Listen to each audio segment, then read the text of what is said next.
This video will explain how Deltarune's angel is summoned, how Undertale's art book completely spoiled the final battle of Deltarune, how the mantle minigame isn't simply some sort of alternate route, but a meticulous ritual being done at the bidding of a very mysterious character, the true nature of the time loop theory plaguing Deltarune, along with the song that gives insight on the time loop, the misunderstood intentions of Carol Holiday, and the incident that will cause Snowden to become snowed in. Without any further ado, let's get into this. In my last video, I made a very bold claim. Through highlighting bits of foreshadowing and visual cues, I explained exactly how Suzie will attain a full-out dragon transformation that will ultimately result in the destruction of Deltarune, but the creation of Undertale. That at Journey's end, Suzie will refuse to let go of Castletown and eventually create some sort of dark world within a dark world, and that would cause the world of Deltarune to bubble into another layer of fiction itself, with the skeleton of this new world being that of the game Dragon Blazers. A fantasy world where there are no policemen, but there are knights. A world where there are castles, but not schools. A world that could only be made with the hopeful innocence of a child's fantasy. Now, very reasonably, this theory wasn't without criticism, and understandably because this theory is in fact a super out there idea. However, the power of the internet should never be questioned, because it would turn out that this whole idea of Suzie transforming into a dragon, or Suziezilla, if you will, has not only been verbally foreshadowed, but in fact has been physically seen. That's right. Suzie's Planet Buster form has not only been shown to us, but as it would turn out, it's been shown to us a long time ago. And even more strange, she wasn't alone. Zedactic states, "It's not exactly something new, but some more evidence you could use. There's some concept art in the Undertale art book called Ice Cave, where you can see a mural on the wall that depicts an angel with two snakes on either side, and 3 triangles above it. Next to the angel, you could see one of the snakes fighting a dragon. What's really strange about it, though, is that the triangles on top of the angel are upside down from what they usually are. So the whole thing looks like an upside-down Deltarune." This crudely drawn image is honestly insane. It single-handedly borderline confirms all of my biases about the climax of Deltarune, while simultaneously one-upping the seeming ridiculous scale of what I initially even thought could be possible. This creepy, unused hieroglyphic, I believe, holds some truly dark implications, and I'd like to go over some things that automatically pop out at a simple glance. For one, let's talk about the fact that this bout between these mysterious kaiju takes place in a body of water. As we know explicitly, something terrible bubbles beneath Hometown. Given recent events, large bodies of water have significance and will more than likely be a set piece for whatever the future holds. To our left, we observe what seems to be Suzie's dragon form. Now, with how vague and abstract this scribble of lines looks, I could very well imagine why you'd be surprised I'm so sure that this is Suzie or not literally anything else. Well, it's fairly simple, and it has to do with the creature's spines. And while I'm at it, let's give this image some color. As I said, the details are in the spine. They're very reminiscent of Godzilla, but more explicitly, Suziezilla. The most interesting thing to note being that it seems like it's blasting out some sort of energy from its mouth. My guess is that this energy is explicitly fire, which is significant for reasons I'll be highlighting very shortly. And at this point, we've covered Suzie so much that this is the least shocking thing in the image. Well, if not the most validating part of this image for me personally. But things get far more interesting when we look to the right of the image, in which I dare say this is the infamous Angel of Deltarune legend. This entity is also very fittingly being portrayed with grand proportions, but tied with some truly concerning details. I believe that these two snakes that are seemingly one with this creature's body are individually Kris and Ralsei. But before explaining why, I need to address why I don't believe that the snakes present in this image have anything to do with the infamous friend Jockington. who is undoubtedly becoming increasingly more suspicious as time passes on our adventures. From him being highlighted in the prophecy to having his own dedicated portrait, all the way to the fact that Toby found him worth touching on during the anniversary livestream, of all places. And even down to his eyes being inconspicuously covered, almost as if they know that they could tell us something that we're not supposed to know quite yet. Between all of this tale of hell business and cats, and Temmie saying insane weird stuff about cattails being snakes in disguise, like what even? There is certainly something off with this character, and it'll all more than likely come to light sooner than later. But with all of this talk of Kris, I wanted to highlight that metamorphosis through fusion is far from an impossibility in Deltarune. I would argue that Kris is almost uninteresting because of how crazy this concept could truly get. Mostly in relevance to what we've already seen before our own eyes as early as chapter 2. That I feel like a lot of people are forgetting simply because this took place for comedic effect initially. It goes a step even further because beyond the Lightners fusing, Darkners also shared a role within the transformation, in which they essentially fuse essences with both organic and inorganic life forms. This quote-unquote gag clearly shows the Fun Gang, more importantly, Kris and Susie's appendages combining amongst a plethora of other entities to create a larger, more powerful frame in order to combat Mecha Queen. My point being, this whole idea of Kris and Noelle fusing to become the Knight is not only totally possible, but technically it's just sort of very inside the box thinking. I propose that the angel, or at least whatever creature is depicted here in this image, is a fusion of the three true heroes, or as I would prefer to say, the three spoken of in the prophecy. A fusion of Ralsei, Noelle, and Kris. The reason for Ralsei and Kris being portrayed as snakes is all because, well, if you think about it, they are. And not in a literal sense, but a metaphorical one, made manifest by the Dark World's ability to alter perception.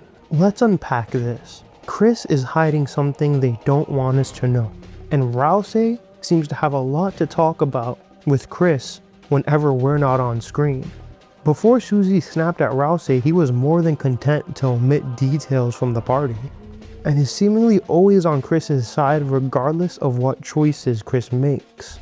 Beyond everything, Kris, regardless of their cause, is actively participating in the endangerment of Hometown by opening dark fountains, with each one being opened having the capacity to incite the roaring.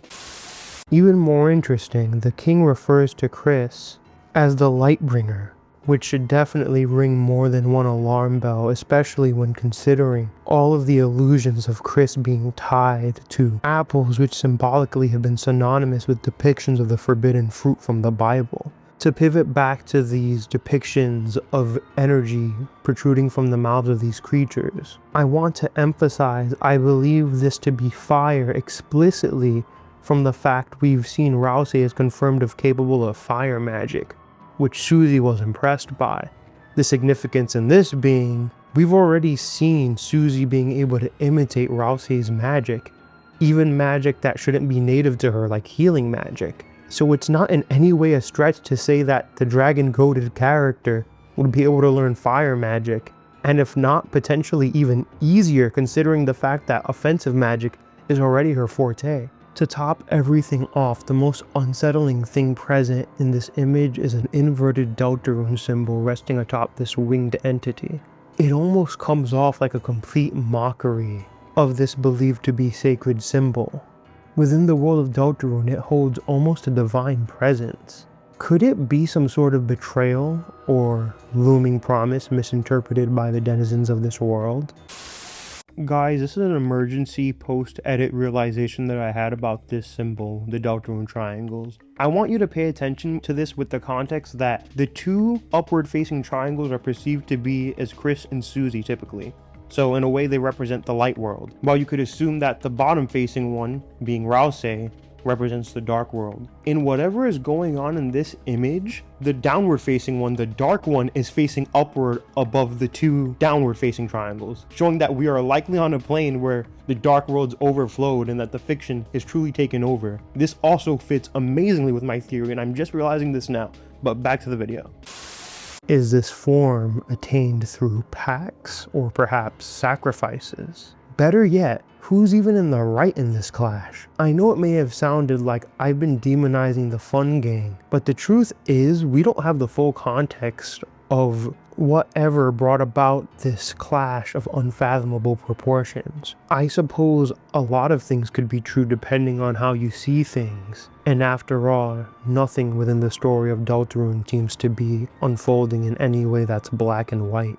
And since I feel like I've highlighted the fun gang so scathingly, I think we should pivot one more time to my favorite dragon. Let's look at yet another song composed by Toby Fox, and one that is in fact not Skies Forever Blue for once. Dude, you should check out the song 74 by Toby and Tokihana. She worked on Sky Forever Blue also. I think the song works so well with your theory. 74 is truly a song I'm shocked exists. Well, less that I'm shocked of its existence, but more I'm so shocked that I've never heard of this song within the context of Deltarune theory discourse. And we will soon be seeing why this comes off as blatant negligence on behalf of the Deltarune theory community. I've observed this sort of pensive attitude towards linking Toby's outside influences towards predictions for the future of Deltarune.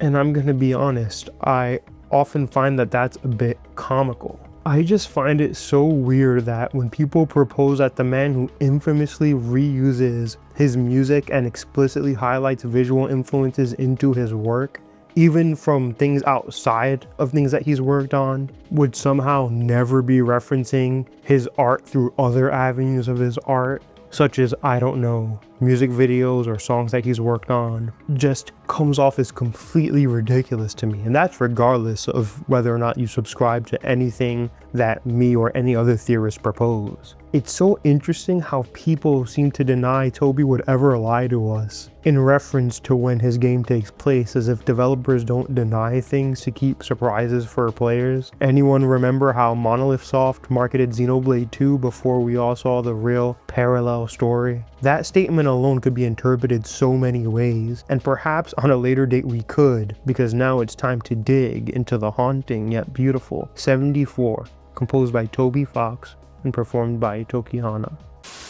This song is mostly a simple story following a princess watching her knight in shining armor overcome perils to save her, slashing down enemies and evading traps, all the while pledging safety to his princess. And it's all really well presented and honestly wholesome in the sense that it's a comforting classic tale of a hero taking down the bad guys. He saves the day and gets the girl, but just before he could get the girl, we hear a door open and... He's gotten past my traps, the monsters that I gathered. He'll soon have gotten here, and then he'll realize it. My face is flush with fear. He somehow made it. The princess he so loves is really an illusion. He's banging at the door. He doesn't get it. That if I'm rescued, then I'll lose what makes me special. So I unsheath my claws and gently pull my mask off. The door swings open and my breath of fire fills the room. 74. So let me get this straight. If I interpreted this story correctly, a girl who is the princess of a land is making a knight go through a gauntlet to indulge her fantasy. A fantasy that she believes makes her special and grants her meaning. However, the time comes for the princess to be saved and the story to conclude. And the girl reveals herself to not simply be a princess, but a dragon princess, and proceeds to use her fire breath to extinguish the hero. In which the song concludes with the final lyric, 74, as if to imply 74 is in fact the 74th time that this cycle. So there's this other idea that Deltarune will conclude in a time loop. Thematically, this would add up as a logical solution to the core plights and issues that the characters face throughout the story. Seeing how everyone in some capacity has had trouble moving on from their past or even just letting go. Kris with their brother moving out and their parents' divorce, or even take the holidays and December. More recently, Suzie with her adventures. Hell, if you really think about it, a time loop could go a far way in assisting with our understanding of that mysterious save file made by Kris at the beginning of chapter 1. However, I don't think Deltarune will end in a time loop. At least not in a traditional sense. I think at most we could see some sort of time loop reveal, but Deltarune, the adventure that we're taking part of as the soul, will in a way completely shatter the cycle. This soul that we control was added by something or someone to change some sort of outcome that we the player cannot see right now. That is to say, I believe that within the context of the characters from Deltarune, Kris, Ralsei, and Suzie, the heroes that we know, or I should really say the main characters that we know, must look up to some sort of higher power to escape their fate. But the truth is, regardless, they can't change their fate. However, they could alter it in the way the cycle manifests. Allow me to explain. It becomes really easy to explain if you subscribe to the idea that Deltarune is Undertale backwards. To keep this part streamlined, people have realized that a lot of the locations within Undertale has served as a blueprint for us through Deltarune backwards. For example, Undertale ends in a castle as to where Deltarune's journey begins in one, followed by an environment renowned for its technological prowess, then being followed by an entire setting of a game show, etc. Under the context of my theory, Undertale is very likely a world made manifest through Susie's determination to live out her ideal fantasy, essentially rewriting the world with the aesthetic and grandiose scale of the game Dragon Blazers. The idea of Undertale becoming the new cycle that the world of Deltarune undertakes is very likely, and only more interesting when you consider that Undertale technically does end in some sort of massive time loop depending on how you think about it.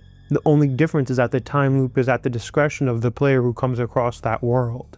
Quite simply put, the time loop won't engage until the player starts a new game. A few days ago, I had the urge to research more of the Deltarune time loop theory, as often in the past I had passively come across it, but I didn't really look into it very much and I didn't know what to make of any of it. But in my search, I was led to a video by Animal39er, and to my utter shock, this channel came to the same exact conclusion that I did, that in fact Suzie was the creator of Undertale. Even more strange, he came to this conclusion on his own accord, removed from any of the reasons that I came to this conclusion, and said something very interesting. Gaster uses darkness to write over the white page of Undertale, and Suzie uses the white pen to write over the dark page of Deltarune, which the dark page was from Gaster, and the white page is from Suzie, because the white page is hope, the dark page is dreams. And the story itself is the pen. You know, the white writing is like, oh, that's the story, and then it's full, the story ended. Then the black pen starts writing. That's the story of Deltarune. Then the black page is full, Deltarune is finished, the story is over. Then Suzie starts writing the It's funny because in so many ways, I feel my video unintentionally gave a strong candidate for the potential outline of how his theory would play out. Especially because he outwardly mentions struggling to verbalize how Suzie would end up creating this new world. How she would create Undertale. Even aside that, the video makes a bunch of great points and is absolutely worth the watch. My ultimate point being that I feel like nothing he says disproves my theory, while nothing I say gets in the way of his. The only point where our theories diverge is the point where he thinks Undertale loops into Deltarune, essentially passing back and forth. That one takes place directly after the other, after the conclusion of a genocide route in Undertale, where he believes that after you end the world, it reincarnates into Deltarune after falling into darkness. Which I don't personally know or think that I subscribe to that bit, but then again, who could really be too sure as to confirm or deny this? In another one of my past videos, I mentioned Snowden being a macabre pun of some sort, one referencing a disaster caused by Noelle at some point towards the end of Deltarune. And once again, I'm surprised at yet another thing I wasn't aware of, that being Undertale's dog shrine content of all things in the game's console release.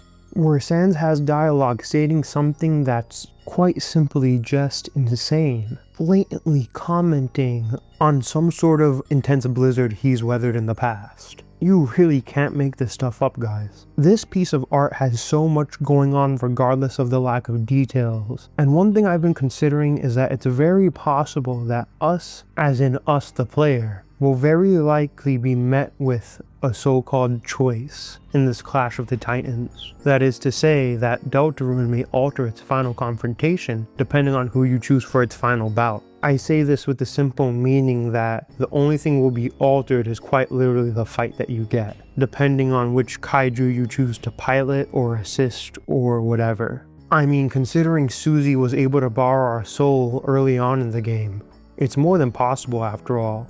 It makes perfect sense when you realize no matter who you choose in this final confrontation, once your part as the player concludes, the one ending plan for this game will still reveal itself, perfectly fitting in with the singular conclusion that we've been promised. All neat and accounted for. One ending. Your choices don't matter. Regardless, something is wrong. This whole idea of this fusion, this formula to create whatever this angel entity really is, has been rubbing me the wrong way. I explained why Suzie would become a dragon, but I haven't explained why these three would somehow compose this angel knight deer thing. I suppose the wings on their own could be explained by Noelle's will to fly away from hometown. Just another way to show off the reflection of someone's will. And I believe that this form would function outside of the rules of the world of Dragon Blazers for one specific reason. Because we've witnessed Noelle's power of being able to influence boundary breaking. If Noelle truly is the base of this creature, it would make complete sense it wouldn't bend or adhere to the visuals of this other world. Noelle, like Suzie, is incredibly powerful. However, this form I don't believe is attained solely by Noelle's merits. Things are gonna take a weird turn. I've been wrestling with something that's truly been unexplainable, for lack of a better term. Unexplainable in the sense it kind of goes against my theory that Deltarune could become Undertale. During the mantle minigame, we see Kris participate in some sort of activity that involves massacring the entire town. And if Kris is somehow able to kill everyone in the world of Deltarune, how could any of these characters possibly be alive within the context of Undertale? My thought at first was that maybe we were misinterpreting the minigame and that we were imposing some sort of forced cryostasis on the denizens of hometown. And while ultimately I believe cryostasis will play a part in preserving these characters, I've come to the realization we are, in fact, straight up witnessing them being killed. When you see Kris cut them down, there's very little room for interpretation beyond them cutting them down. But then something clicked. Whatever Kris's plan is, it involves sacrifice. We know this much because of their conversation with Carol over the phone. And I'm starting to believe that what we're witnessing in the mantle minigame is a sacrifice ritual. I recently implied that I believe that December holiday could very well not truly be lost in a traditional sense. That she may in fact have been some sort of sacrifice. Now naturally you would ask, why would Carol be so focused on preserving Des's memory if Des was sacrificed? To which I would say, what if Des wasn't sacrificed to achieve some sort of greedy, selfish form of gain?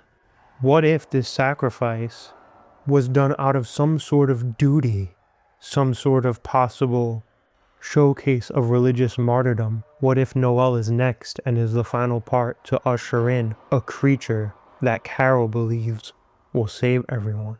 By killing them and using their souls to create a singular entity, the angel, not unlike the instrumentality seen in Evangelion. Or maybe she's bargaining and is hoping that by creating the angel she could find a way to bring back her daughter. Asgore's unresolved dilemma seems to involve an accident of some sort that we truly don't know anything about. So this route of thinking is just as viable, and if not, maybe even more so. This idea of the angel being a creature amassed by everyone in hometown also leads into this interesting way of reframing this battle. In a sense, it's Susie versus the world. And just think back to chapter 2 where we see Noelle in this crucifix-inspired position. I'm sure something like this is intentional on Toby's end, as I've constantly referenced visual indicators for Susie. Using Jesus Christ to frame Noelle has some massive implications if it's something to come up in the future. And at Noelle's base, her destructive capability, again, is completely ridiculous, so the idea of her being able to achieve a new form should really put fear in us. And while I'm here, I feel it's best I clear the air on something again, just so that nothing's lost in translation here. We all have to remember that we are not Kris. We are the soul. I know that sounds ridiculous because everyone knows this, everyone has their eyes on Kris, but we really need to remember Kris is planning something, and the idea of them skulking around to find routes of the denizens of hometown, to possibly then assassinate them using the dark world, and work with Carol and the Knight to sacrifice people, says a lot about what they're capable of. And as for motive, well, the motive will be as simple as whatever Kris is doing, they feel like it'll atone for whatever is going on with December. Kris is a kid. So I'm fairly sure that with whatever opportunity Carol offered them, Kris probably wouldn't think very hard and think to doubt Carol very much. Especially if Carol claims that she has a plan in order to bring back Des, or tells Kris that they could somehow make things right with Des, or maybe even reunite the sisters, or whatever she may have put in Kris's head. It would really help fitting the bill with Kris being so determined to atone. And though they wince and may not like every part of the journey that they have to take, it's the path that they're choosing. And as for the conclusion of this clash, that almost certainly will have no true victor, I believe that, similar to Evangelion, the souls will return after this state of instrumentality. Because don't forget, I still am very certain that there will be some sort of arc to carry the bodies across the waters before we end up in Undertale. As in Undertale proper, post everything that went on during Deltarune. But then again, who knows? A giant angel could make for a great white ship. It's awesome, pretty out there stuff. Hey everyone, now that the video was done, I usually like to give a few bonus rounds and some quick asides that I didn't get to include in the main theory. One thing I want to clear up is, I believe the mantle minigame to be Dark World inspired because, well, if you look at the evidence we have now, things like Asgore having this red trident would only be able to work within the context of a Deltarune Dark World. The color selected is explicitly modeled after his trident, so it also leads credence to my whole Dragon Blazers obsession as of recent. But then again, Undyne also seems to have pretty much her original armor in chapter 3 by the end, so maybe a few of the past Dark Worlds presumably made by the Knight is in fact responsible for this whole Dragon Blazer setting, not Susie per se. It really could be any one of the Fun Gang or Azrael or even Des. With so many ways to spin these things, the possibilities are kind of endless, and I love to leave these kind of things to you guys in the comments to maybe give me a guiding light and, you know, put me onto something I didn't know about. This whole video was only possible because of you great commenters down below from my last video, so I want to say thank you.